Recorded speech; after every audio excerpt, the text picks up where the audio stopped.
UP सरकार में cabinet मंत्री ओपी राजभर अपने बयानों को लेकर फिर से सुर्खियों में हैं।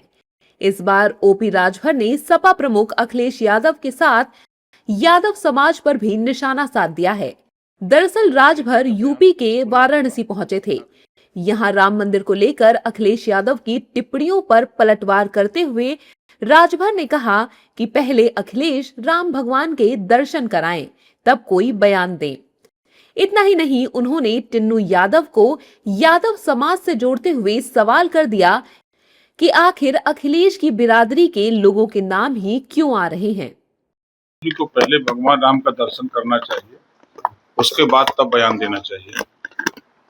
और पूरे देश की जनता इस बात को जान चुकी है कि अखिलेश यादव जी अयोध्या दर्शन करने नहीं गए हैं।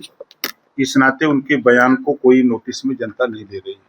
और सवाल इस बात का जरूर है कि कहीं भी कोई घटना हो रही है उसमें अखिलेश जी के बिरादर आई जा रहे हैं।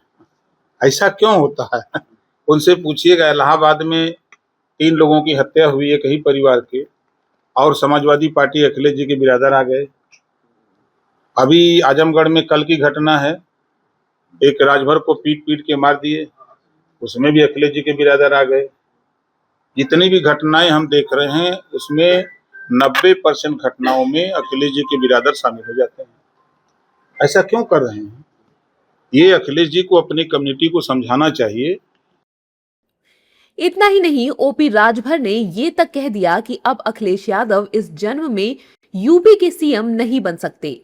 विरासत में सत्ता तो मिल सकती है, लेकिन कुर्सी कभी नहीं मिल सकती। देखिए, अखिलेश जी ये जन्म में अब मुख्यमंत्री नहीं बन सकते, अगले जन्म की तैयारी करें। इस नाते कि मैं फिर कह रहा हूं कि विरासत में सत्ता मिल सकती है, बुद्धि नहीं मिल सकती। आज का परिवेश जो चल रहा है, आज अकेले चुनाव लड़के कोई जीत लेगा?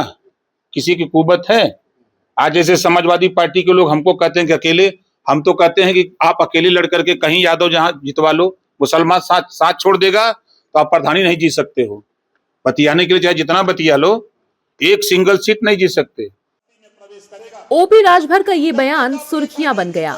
समाजवादी पार्टी तक ये बयान पहुंचा तो सभी नेता भड़के हुए नजर आए और ओपी राजभर पर पलटवार किया। देखिए, ओम प्रकाश राजभर जी के पेट में भी दर्द है, क्योंकि वो जिस तरह से भारतीय जनता पार्टी का दाना खा रहे हैं लगातार, तो उनको बदहजमी भी हो गई है। पार्क रोड स्थित उनका जो निवास है, वहाँ के निवासी लगातार ये शिकायत कर रहे हैं कि बहुत बदबूदार डकारे ओम प्रकाश राजभर जी ले रहे हैं, जो भाजपा का दाना खा रहे हैं। तो बदहजमी है तो बदहजमी होगी, तो मानी बात है वो इसी तरह की बातें करेंगे। तो उनकी बदहजमी का उनको इलाज कराना चाहिए। कोई अच्छी दवा ले, अच्छे डॉक्टर से सलाह ले, अच्छे डॉक्टर की दवा ले, अच्छी दवा खाए, अच्छा दाना खाए, तो शायद उनकी ये बीमारी दूर हो सके। जैसे समाजवादी पार्टी ओम प्रकाश राजभर जी को गंभीरता से नहीं लेती है, वो जिसका दाना उसका गाना वाला हिसाब है। ओपी राजभर का बयान इसलिए भी अहम है क्योंकि अगले साल यूपी में विधानसभा चुनाव है। ऐसे में एनडीए नेताओं ने अपना चुनावी अभियान शुरू कर दिया है। एक तरफ अखिलेश राम मंदिर चढ़ावा चोरी को लेकर राज्य सरकार पर हमलावर हैं, तो दूसरी तरफ एनडीए नेता सपा पर राम भक्तों पर गोली चलवाने वाली बात याद दिलाकर पलटवार कर रही है।